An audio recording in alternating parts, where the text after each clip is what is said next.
Don. Hey. Hi. Nice to be back. Thank you for agreeing to sit down with me. This is an important conversation we have at least every couple of months. That's right. So, there's so many things that we can touch base on. What I'd like to start with asking you is, people are thinking about real estate investing. What do you suggest? I think that they make sure, especially now given the marketplace, that they do their homework. Don't buy a property just because you think it's going to go up or just because it's cheap. Please, right now, be selective. Make sure you're choosing an area where there's growth and population growth, not just because it sounds like it's a good idea and it's pretty. The market has protected a lot of people over the last 12 months, all around the Golden Horseshoe. And I think that right now, I think you just have to be selective. And if you're selective and you have a 10-year window, minimum 5, but a 10-year window, then you can choose some really great properties. In your ACRE program, you were talking about, the market in terms of, where people should be investing in geographical specialists. Why do you believe in that so much? Well, I think that if you're a geographic specialist, like if you really are focusing on an area, you can own that town. I don't mean own it as in owning it, but you can own the knowledge about that town. You know what the average rent should be, you know what the average incomes are, you know all the important facts. So then when your realtor or you on MLS happen to put something, see a property come across your plate, you can kind of go, no, that's not right. Something's not wrong, something's not right on this document. But if you're buying in 7 different towns, properties can come across your radar and you'll look at it and kind of go, oh, that sounds awesome. But if you happen to be that person in that city, you'd go, oh, I gotta get rid of this in somebody who doesn't know the city. So being a geographic specialist is about putting your eggs in one basket and really holding on and studying that basket. And then your life can get on with it instead of real estate taking over. So for somebody just starting out, what would their first step be, do you think? Oh, first step be, and believe me, all the royalties go to Habitat for Humanity, is read Real Estate Investing in Canada. I took a year to write it so people can look at a market and say, no, it's good, no, it's bad. And that's number 1. And then number 2, make sure you set a goal. What do you want real estate to do for you? Because sometimes, if you don't have any time, buying a property that's fully managed is a good choice, or buying a REIT even is a good option. But you have to know what your goal is, and that'll help you determine what your property is. Maybe somebody is just starting out, they don't know what a REIT is. Oh, good idea. It's a real estate investment trust, and it's a publicly traded thing, and these are large companies that own lots and lots of properties, and then they pay you a dividend at the end of every quarter or every month, depending on the REIT, and it is very liquid. You don't make anywhere near as much money as you do if you buy a really good, well-chosen piece of property, but some people, that's an entry level into the real estate world. Most of us don't, but some people like that because it's passive. Right.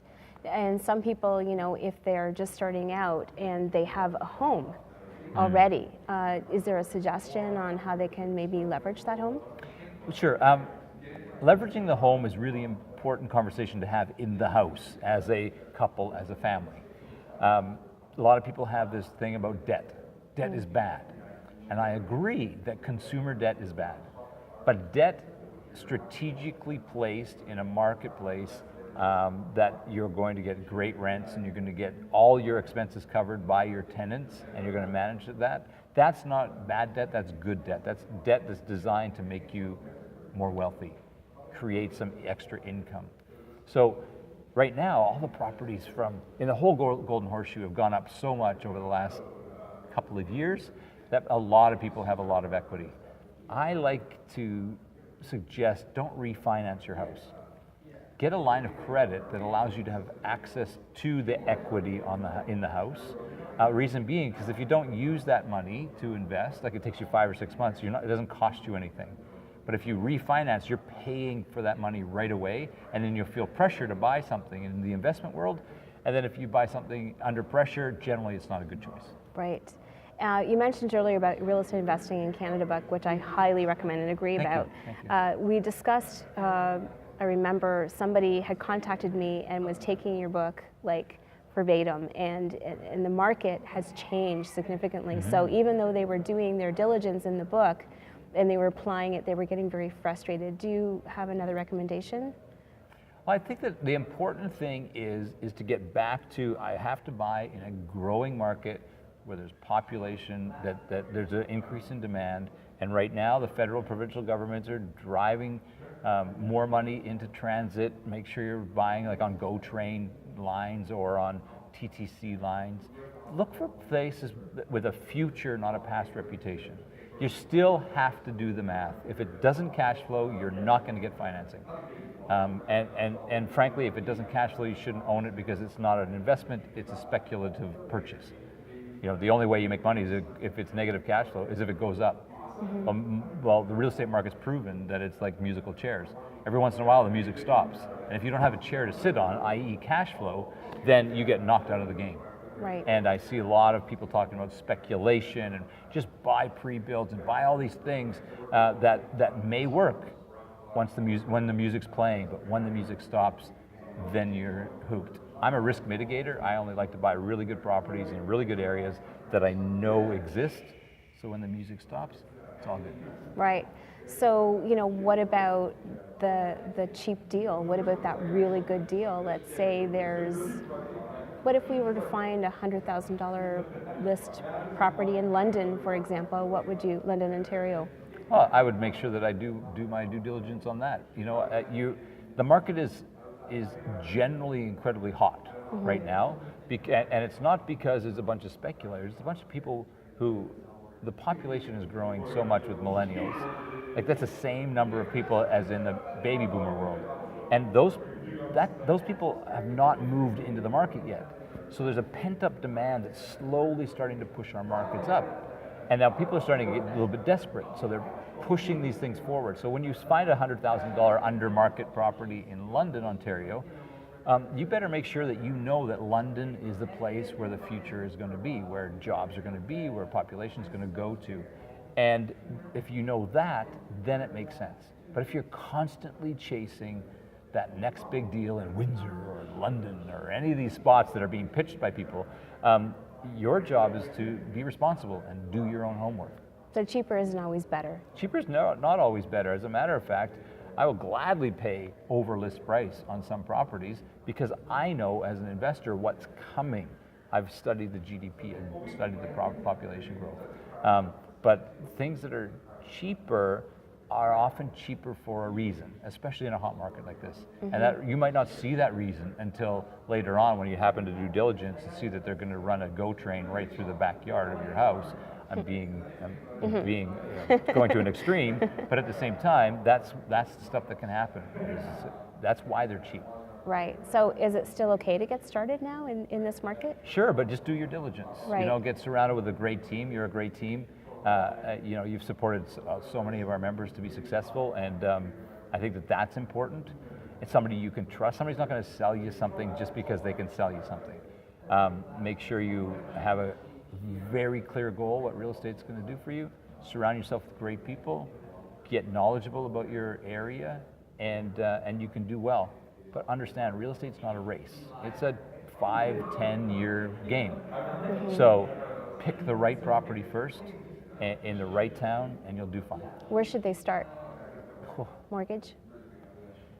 No, getting a plan. Like figuring out what is the gap between what I want and what I have, as far as income, as far as capital, you know, all those different things. And once you get clear on what that number is and why you want a bigger number, then you can start saying, okay, maybe I should move directly into a multifamily instead of going and buying 6 townhouses. Maybe that serves you better because you have less time and it's easier to manage. There's, you know, as the rules continue to change across the country and in this province, you have to adjust to them. And right now, what's happened is the adjustment of rules over the last little while has focused us more into the multifamily, like duplexes, 3plexes, 4plexes, 6plexes, because they're easier to manage. There's more demand for them. They're more affordable for the average family. And that's what's going to continue for this next little while. Excellent. Now, we see a lot of things in the headlines. Should we be worried? Yeah, absolutely you should be worried for about 90 seconds. Give yourself 90 seconds to get over it. Yeah. Because we put our own emotion on a thing. So the thing is a new legislation. A thing is an interest rate thing. So it is what it is. So we, as strategic investors, need to just do a matrix move, right? And just, here comes the bullet, whatever that bullet is, whatever that rule is, and we just adjust to it. We don't have to, we're never going to avoid the legislative rules changes or the banking rule changes. We just have to be strategic and look at it and go, listen, that market is overheated. Maybe what I'll do is I'll tap the brakes and do all the other homework that needs to be done, like getting my mortgaging figured out, getting my financial gap, the thing that I'm trying to fill with real estate, really get crystal clear, build my team, and then get ready to shoot the puck. And if you do that, then you actually are taking control. You're not letting the market fear of the market going up or the fear of the market going down control you. You start to take control. You start to breathe easier. You make way better decisions when you're not under pressure. So that's it. When did you start investing yourself? 1980. It was a long time ago, and I'll tell you, it was, I think, the year that the Police put out their very first album. So that's how long ago it was. So okay, the fact that I knew that just dated myself. Yeah, too. exactly. Yeah. You have no idea when that was. I understand. But and it was 16.25% interest rate. Unemployment rate was over 11%. You know, all the things that don't make sense in today's market, you can still make money in those. You just have to be strategic. You have to be smart, and don't fear an interest rate increase. Be prepared for it. Mm-hmm. That's all you do. That's all I do.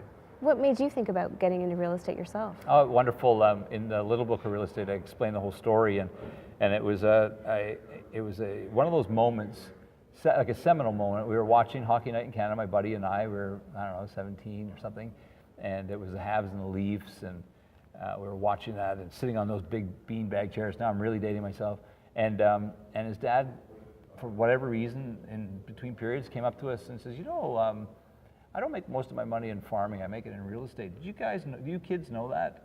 And he just decided to share for like 4 minutes. I'd never heard anything like that before. And I went, isn't that interesting? You know, it's not get a job, get a watch, and you're done. You can actually take control. And of course, that started me on my journey of what is this real estate thing real? How do you manage it? Because from my family, it's risk mitigation. So I am a risk mitigator. I'm not a risk taker. And you won't see me jumping out of airplanes unless the plane's broken and they tell me jump out of the airplane. The combination of that entrepreneurial discussion, that spark that started the fire with my mom and dad's risk mitigation has allowed me to really get a balance and really talk about real estate from a big breath instead of the puppy dog, get excited, run to the back of the room kind of look at real estate. My job is to open eyes for people across the country and say, listen, this is kind of scary, this is pretty awesome, and then everything in between we can manipulate and manage and use to our advantage. And if we do that, that's all because of my upbringing. That's excellent. Now, so let's address maybe for seasoned investors that I have the opportunity of working with a lot of frustration. Is there anything that you would suggest to them? Yeah, lighten up. Listen, I've been through this for 25 years. Right. So I've been through where I can't find anything for a year, and it drives you crazy until you understand this is a legacy, this is a long-term game. Right. You're not missing out anything, but they keep going up, they keep going up. Yeah, I get it. And guess what? Then when they go down, you'll go, oh my God, it's too scary, it's gone down. That's what happens to human nature. When you're strategic, especially if you're a veteran at this, when it is, the transaction is easy, now the tough part is finding them. Right. Then you just have to start expanding your sources, expanding your basket, so to speak. Where are the properties coming from? And it's something we talk about at Acre all the time, is how are you strategically having the properties come to you? Right. How are you finding them? And then question, why are you feeling frustrated? Is it because you're addicted to buying? Maybe during this period of time when you can't find them, why don't you do everything you possibly can to maximize the ones you have? Because generally, if we're great at buying, what we do is we buy them and then stick them over to the side and hope they do well. When there are always ways to increase the income, increase the value, while your team is out trying to find you properties that work. And frustration is just a sign of that you are not in control. Right. And if you're in control and you're strategically thinking, then it's like real estate is in cycles. There are dips, there's excitement. I know I always end up buying in like piles at once. I'll buy nothing for a while, I can't find anything, then all of a sudden like 6 or 7 will come down the pipe all at the same time going, really? Come on, like this doesn't make any sense. Yeah. But if you're a seasoned investor, instead of getting frustrated, say, how do I make sure that my current properties are positioned well for the upcoming renters, and how do I maximize my value? How do I decrease my interest rate? How do I decrease my expenses? Because that's just as much profitable than buying. Buying's the adrenaline, and the other stuff is the actual where you make your profit.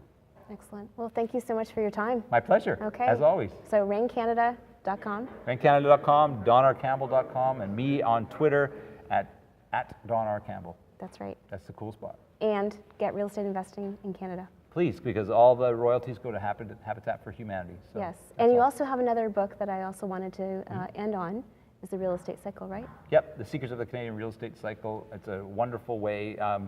I designed that book so that when the cycle changes, like it's too hot right now in some Yes. markets, so you go to the It's Too Hot chapter, and it tells you exactly what you should be doing during the It's Too Hot chapter.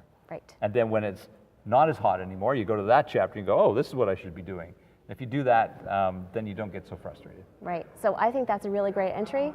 So people can go to your website, get some more information, follow you on Twitter, Yeah. and anything you want to close with? No, I just think that everybody just needs to take a breath. There will always be headlines. There will always be rule changes. They are only things. You are the one who puts the emotion on them. How about you just be strategic and just adjust? Awesome. Be strategic. Thanks, Don. You're welcome. Thank Okay. you.